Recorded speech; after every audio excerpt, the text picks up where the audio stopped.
What's going on, everybody, and welcome back to the channel. My name is Nathan, and on this planet we send it. And what we're going to be getting in today, we're going to be rebuilding my LJ's transfer case. I have all the parts I need with the exception of the Torx bolt that I need to go ahead and replace, but I'm at least ready to start cleaning things up and replacing what I can. So my rebuilding kit doesn't have instructions with this, so I also need to try to locate all the Torx specs and everything for when it gets time to actually start final assembly. But in the meantime, up until I get to this weekend when I think I'm gonna have a majority of my time to finish this project, I want to start cleaning things up and doing what I can. So the plan for this video is I think I'm just going to start off with cleaning some of the parts again, you know, rebuilding what I can, replacing bearing assemblies and etc where I can until it gets time for final assembly when we get to this weekend. And so I haven't done this before, and therefore you know, one of my mitigating factors is I'm just going to take it nice and easy and not try to rush anything. I think I got the tools that I need, but again, I'm just going to take it nice and easy and go step by step, and I think I should be able to put it together, hopefully with no incident. All right, I got a plan in place. Risks are acceptable. Let's go ahead and send it. So before we start cleaning things, this is my rebuild kit that I got. Picked it up, got the various bearings that we're going to be replacing, including the chain. I picked this up from eBay, and again, there was a few there, but this was the only one that I could find with the chain, so this is the one that I purchased. And I normally just like to clean parts anyways. I figure while I'm in there, I may as well make them nice, but you can see the difference from the old piece to this piece. All the other pieces are probably going to look like that one, so I want to make them at least look a little bit more like this one and get it cleaned up. But I was pretty happy to see, in addition to this part, it comes with some of the seals and the bearings already in there, so that'll be just a couple of things less I got to do. But the only thing that I really need to do to transfer over is just take this on out. Looks like I'm going to have to put it in with a little bit of silicone to make sure it stays in there, but this part came out no problem, and I'll transfer it on over. And the first piece I'm going to work on is actually this one right here. Again, I just want to come over here and clean it up a little bit, get it looking a little bit newer than it is. And then I'm going to go ahead and come on over, go ahead and pull this bearing out just by squeezing on this snap ring. And then I'll be introducing the new one once I got it all cleaned up.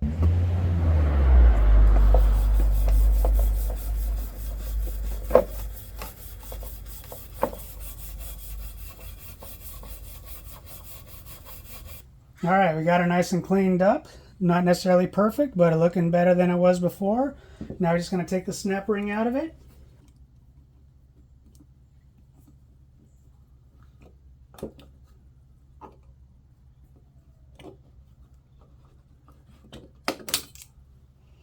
All right, finally got it. I'm going to go ahead and clean it up in here just a little bit, just in case I got any residual water or anything left over.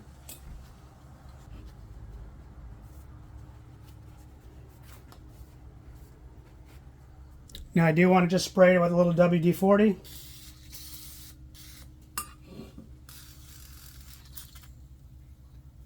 And I put the WD-40 in there just as a sort of rust repellent. Now I'm going to go ahead and find this bearing in my replace kit and go ahead and put it on in. Okay, now we're going to just do the same process in reverse and put this in.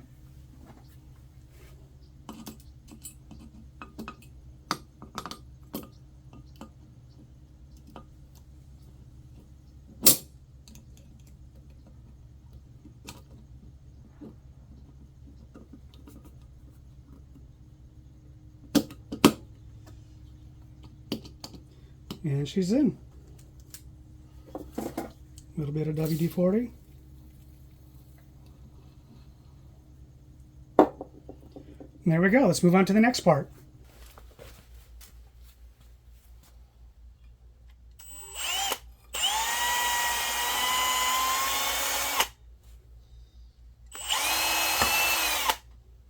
Okay, so now it's time to go ahead and rebuild what I can and begin reassemble. So the good thing is that a lot of the parts that I would have to use my rebuild kit for, on the new part that came in, they are already installed, so that makes it easy. And the only thing that I've done is I've transferred over this and this. As a matter of fact, I transferred that over to here, but it came out. So when I did a test fit, it came out.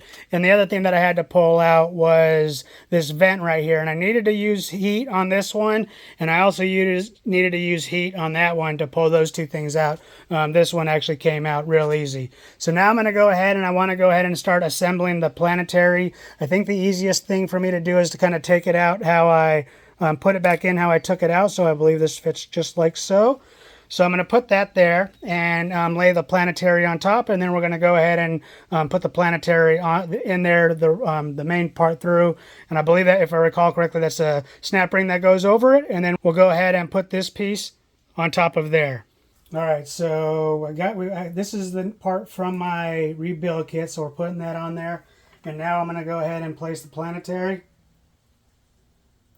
And I'm just centering the Planetary on this inner ring here.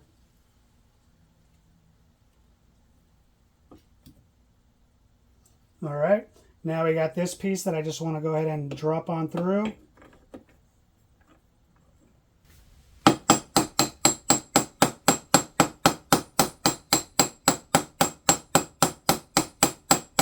Okay, so after a lot of tapping, I think I got this into place where we can go ahead and put the snap ring on.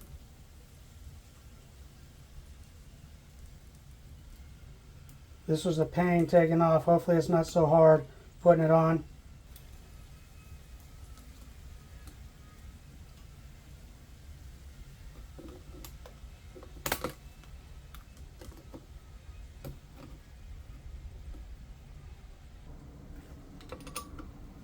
All right, a little bit more to go.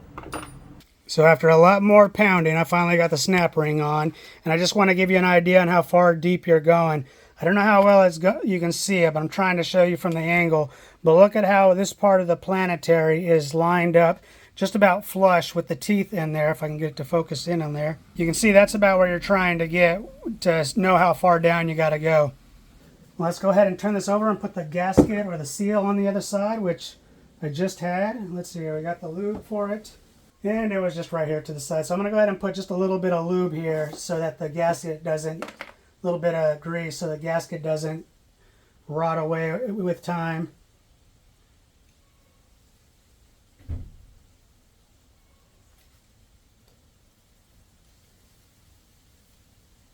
Okay, now we're all lubed up. Let's go ahead and tap this into place.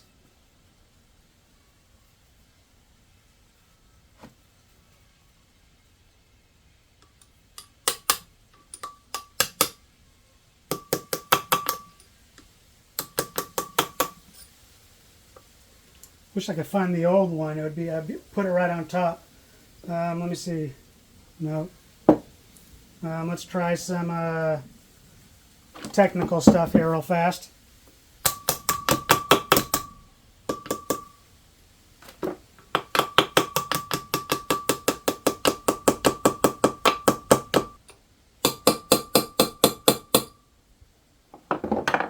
So I feel like I may have went a little too far, but I'm not going to take it out because I would have to completely damage it.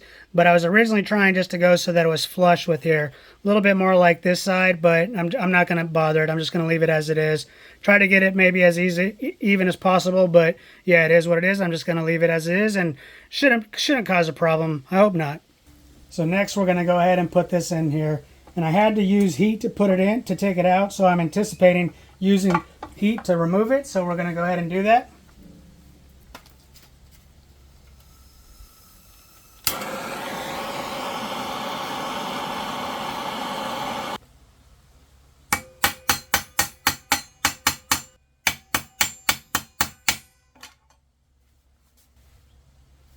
All right, we got it on. So let me show you what I did here. You can see I put the vice grips on there and I was just holding it with my hand. I didn't lock it down. And then I was hitting the hammer on the back side to hit on that lip. And that's what was able to go ahead and allow me to add somewhat uniformity. Hit, when, push in as I went down. And so I was able to get it in going that way. All right, when I turned it over, this came out a little bit. So let's go ahead and push this back in. Light hammer.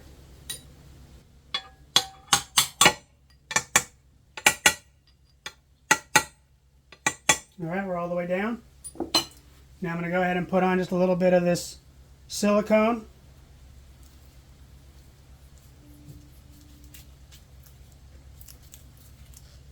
Using Permatech Ultra Black Gasket Maker, oil resistant.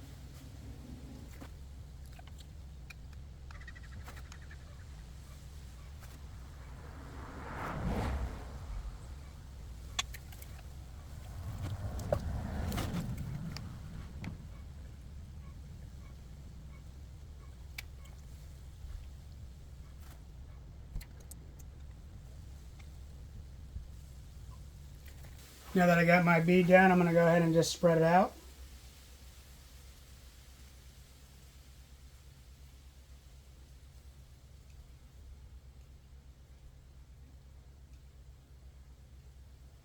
All right, now that we got this all spread out, just about, I'm going to go ahead and combine the two pieces.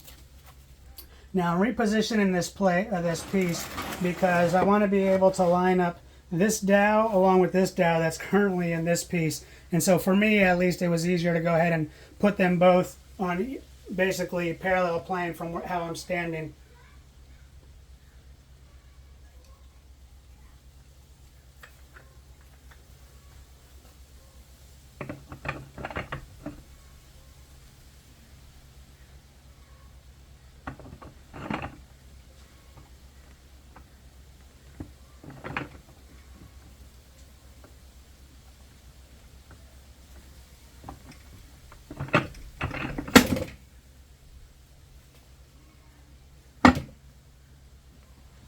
All right, I'm going to do light taps and get this all into place.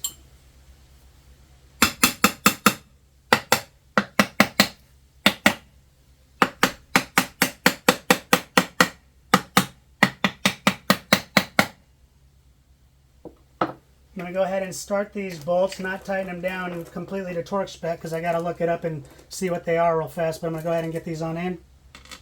All right, so I believe what the torque specs are, and I can't find it for sure, is like 15 pounds, so that's not much. So I'm using my smallest torque wrench here to go ahead and tighten it down. I'm using my smallest one with the 10 millimeter here, and I haven't seen anyone else go in a star, but I'm going to go ahead and go in a star. As a matter of fact, one of the reasons why I decided to do this rebuild video is because I'm not really seeing that many out there on the NP241. Lifting these up so I can easily tell which ones I've done and not done.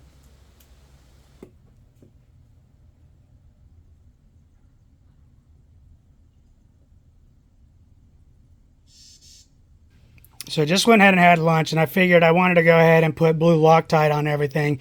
And I'm glad I did, because when I came out here, these bolts were really coming off what I thought a little too easy. So I went ahead and picked up the bigger ratchet wrench here and torqued it down a little bit tighter. So that appears to be good now. So we're going to go ahead and install the shifter right here, so that I should have done that at the beginning, but it's okay. Everything should fit in there, no problem. There's nothing really in the way right now. So the shifter should end up, let me wipe this off a little bit.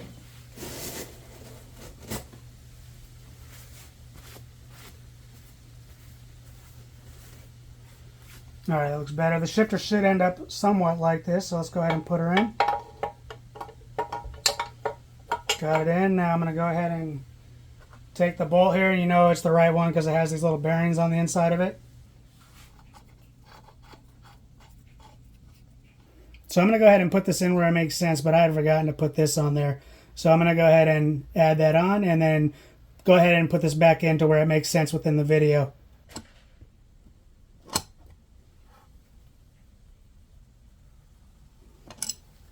Now, before we put on the actual shifter rod, I want to show you that I am replacing this Torx bolt with this bolt as soon as it focuses, because the Torx bolt was starting to strip and was pretty weak anyways, and I had to use the vice grip.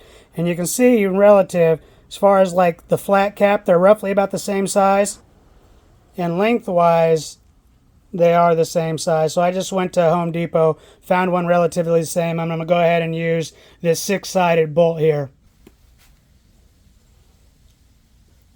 Since Loctite is what caused all this problem with me in the first place, I'm going to be blue Loctiting everything, even if it's not necessary.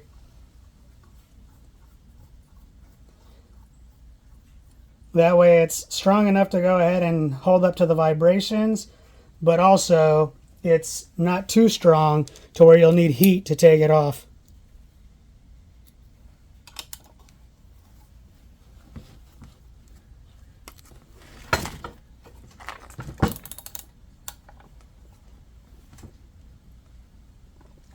Alright, that should be good. Next, we're going to go ahead and put this pressure assembly that sort of keeps the shifter in place. But it looks like I haven't cleaned this up yet, so let me come back. I'll be right back after I clean this up. Not perfect, but a lot better. Let's go ahead and put her on in.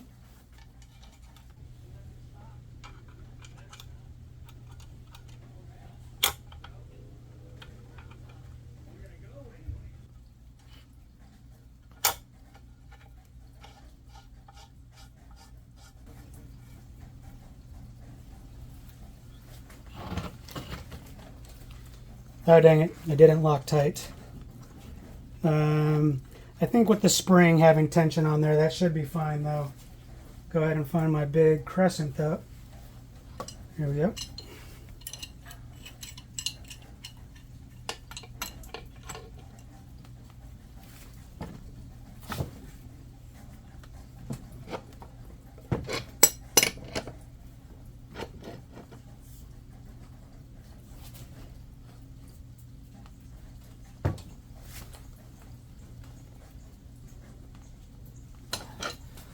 That should be good. Alright, so next we're going to go ahead and put the shifting assembly in here, and I'm going to go ahead and replace some of these plastic parts.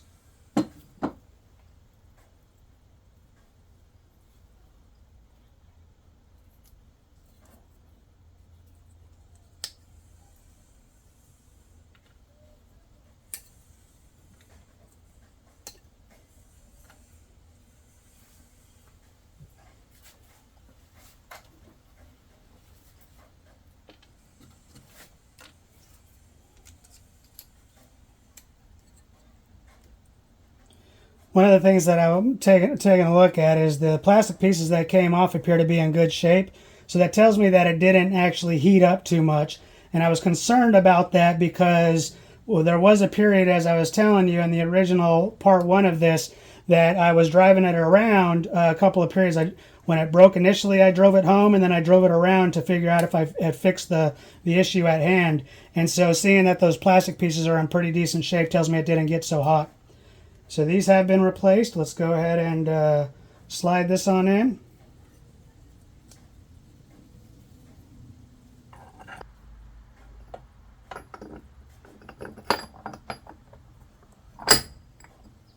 Oops. Of course I put it on backwards.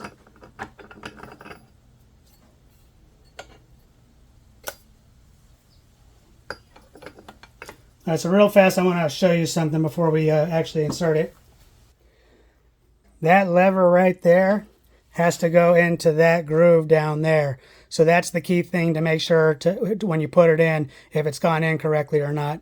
If you don't put it in there, then you're not going to be able to shift your transfer case.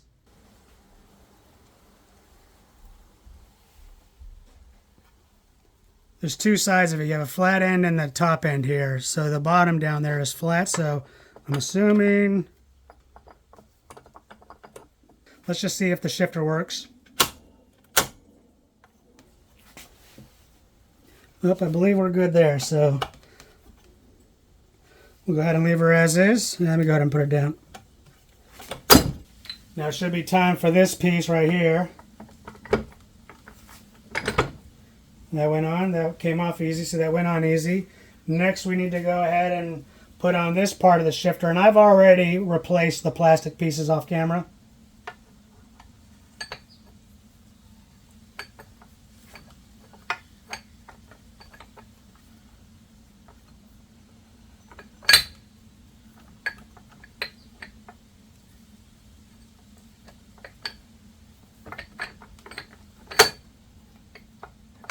Alright, looking good.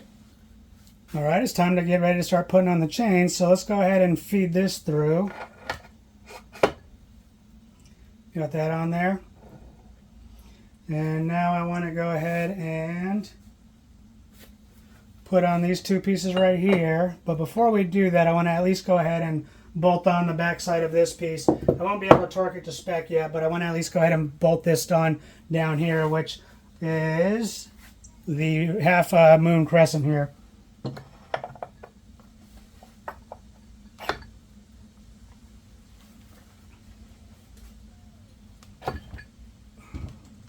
It's definitely starting to put weight now that it's getting all together.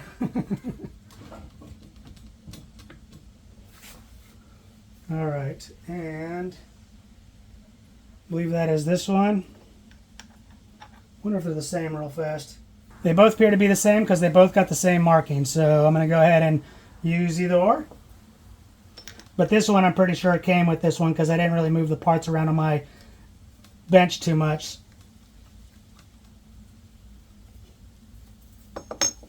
Oops.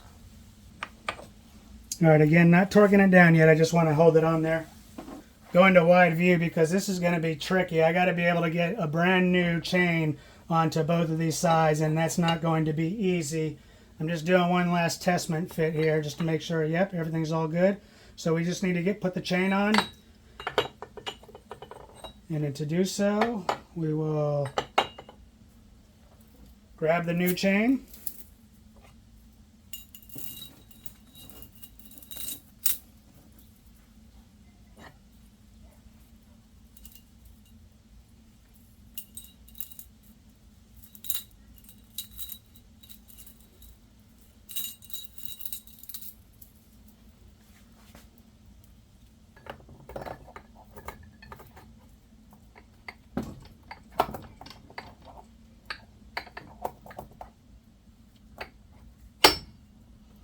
Went on easier than I thought.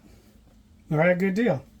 Next, we're going to go ahead and put this spring assembly on the shifter. So that part goes there, this part goes there, and the other part goes on top. Okay, now it's just about time to start setting everything back up. The next piece before we move on to the back half is we need to put the magnet in here that sits just like this. This magnet has two rounded, not really rounded, but there's sort of two bezeled edges to where this side is flat and the flat side will go up. So I'm just going to go ahead and put a little bit of silicone right around here and then squeeze it on in. So let's go ahead and do that.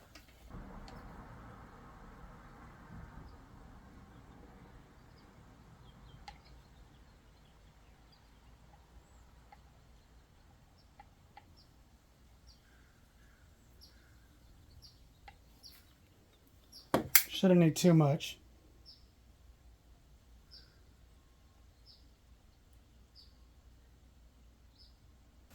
Go ahead and wipe the residual. Okay, now that's set. Well, let's set that dry. We'll let that dry for a little bit. I'm going to move these parts over here and bring up the back half. And I do want to highlight that if this was the part that was broken, I would probably have to go ahead and grab my atlas because this part is not difficult to find, but to find it with a pump would be difficult. Now, I've seen some things out there that say if you try to service the pump, don't do that or else you're just going to ruin it. But I don't know if that means if you have to take it off, then it's ruined, or if you try to get on the inside, it's ruined. So the only thing that I could find was the shell and not one with the full assembly with the oil pump here, which is really important. So let's go ahead and turn this on over. Now what I need to do is I need to go ahead and pull this bearing out and replace it, I believe, with this one. Yeah, so I'm going to be replacing this one with this one. So I'm going to go ahead and pull this on out, and I'm pretty sure I can do it with a little punch by hitting it from the bottom side here in between the oil pump. So let's go ahead and do that. So I'm like trying to figure out a way on how I can do it. This one part right here is not making it easy for me to get at it, at least with the tools that I have. So let me see here.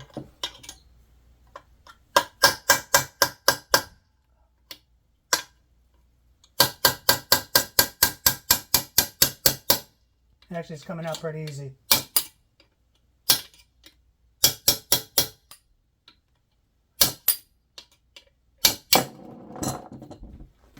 Not too bad.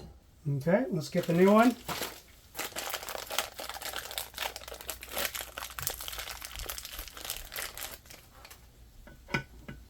Just going to go ahead and use the old one to tap it in flat. That with, not that one, how about this one? That with this. Let's go ahead and tap that on in.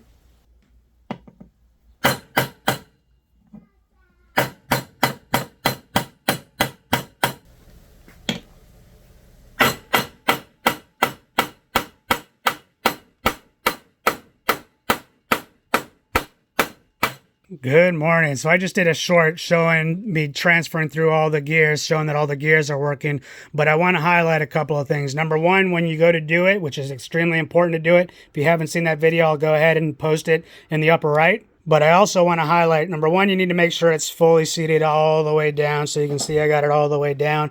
And then I have 4 bolts on basically each corner holding it down. And the other last thing you need to make sure before you do it is go ahead and put this pin in temporarily to make sure everything is in place when you go to shift through. And then once you've done that, go ahead and shift and make sure you got, you have, when you go to shift through and make sure you got it, you definitely have to hold the front shaft because it will rotate on its own if you don't hold it.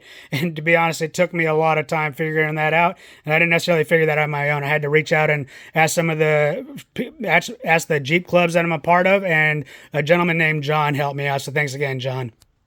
And the only thing that I've done off camera that I haven't showed is I've put these 2 snap rings on right here and right there. So snap rings are in place. Everything is ready to go ahead and button up. I'm going to go ahead and wipe off the edge here and lay down some gasket sealer and gasket it down.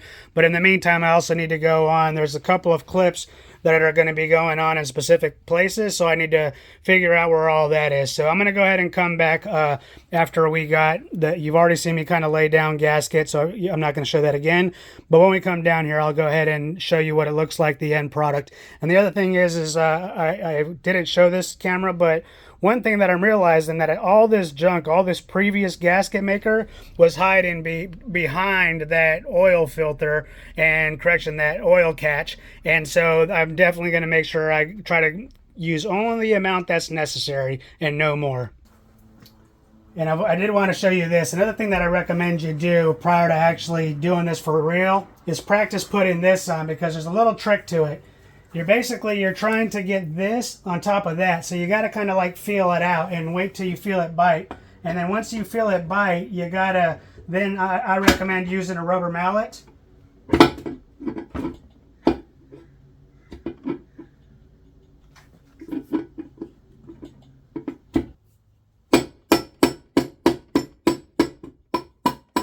There we go.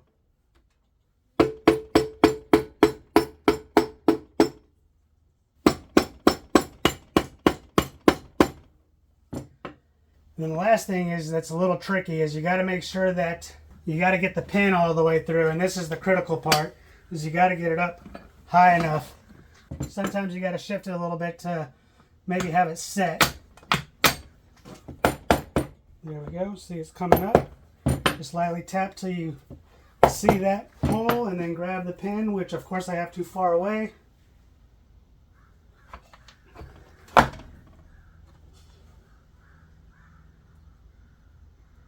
Get that pin in there and good. Now it's just time to start putting everything together. So the torque measurement for this is 15 to 20 pounds. I don't have a torque wrench that goes that low, so I'm just going to hand tight it. All right, I'm about to do the same thing to this part here, but just remember, I'm not going to necessarily show it because I'm going to put this on afterwards. But you want to make sure that divot goes over that little dowel prior to installation, and then you're going to be good to go. And I will say I did have to slightly modify this. As it was originally standing, it was hitting on this part right here, so I just bent it out a little bit in order for I forget what it goes in there, but I think it's another plastic piece similar to this to make sure that there was enough room to get on back there. So unfortunately, I just realized I forgot to replace this gasket right here, this seal, but I'm going to go ahead and just put a little lube on it to keep it moist a little bit longer so it doesn't dry off, to maintain whatever longevity I can with it. Next, similar to the other Torx bolt that I'm replacing this one because this is the one that I damaged. So you can see that I went ahead and got one that I know will be easier to grab onto in the event that this potentially has the same problem as the other time. And let's go ahead and take this off before I smear silicone over everything. But even though I did have problems with the last one, I'm going to go ahead and put just a tab of Loctite on it because, like I said, I'm going to Loctite just about everything. And these up here, where I believe, I forget exactly, but I believe it was like 10 or 15, I think it was 10 pounds for up here, and this one's like less than 10 pounds, so I'm just going to barely go ahead and tighten this down just a little bit to keep it snug. Just let the Loctite do its thing. All right, that's good for me. All right, so the only thing I really need to do, what's left, is go ahead and put on the drive shaft connections, the flange and the yoke, and then I'm going to go ahead and put these on. This will be going on right here, and then I'll go ahead and put this on when the time is right, when I actually go to fill it with fluids and everything. Or maybe I'll do it later today, but I need to at least let this sit for 24 hours before I can put fluid into it. So tomorrow, maybe after work, I'm going to go ahead and try to put it into the Jeep, and we'll see what we can do. But for the most part, I've already checked and made sure that all the shifting works again. So I checked it again because I've seen some people screw up. Basically, they had put it on and said that they didn't have two-wheel drive, or they're only in 4-low, or whatever the reason. So I checked that a lot, and I think it's all back together. I'm not having any extra pieces, so that's a good sign. The last thing for me to do is just tighten these down to torque spec. I forget which one is which. I'll have to double check, but one of them I'm going to be torquing down to about 100 pounds, and then the other I'm going to be torquing down, I think, 110 pounds. And then the other one I'm going to be torquing down to 200 foot-pounds. So I think this one's the foot-pounds, and this one's the 200 pounds. This one's the 100 pounds, but I'll double check. But I'm going to have to come up with some sort of contraption to be able to hold it and torque it down that heavy, especially when we get to 200. But when I get to that point, I'll go ahead and bring you guys along and let you know what I did. All right, I'll see you then. So one of the things that I'm showing here is I use this aluminum angle iron to go ahead and get to the 100 foot-pounds. And I actually was able to get to 100 foot-pounds for the front drive shaft. However, when I went over to do the rear drive shaft and I needed to get to 200 foot-pounds, I couldn't do it. The aluminum started to buckle.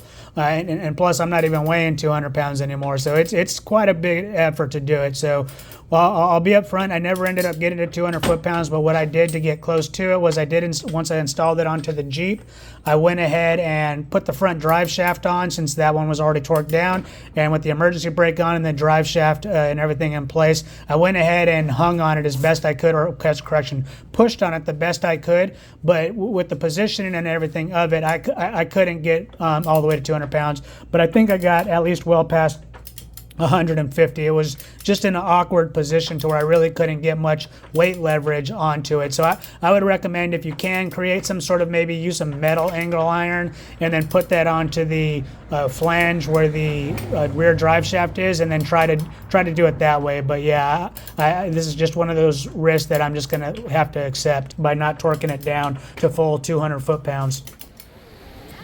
All right, so that's going to go ahead and wrap up this video. Again, I just wanted to kind of show you guys, take you along for the steps on this rebuild kit. And as far as the things that I didn't show you, as far as putting the transfer case back on, that's going to be different for every one of you based on your situation and tools you have available.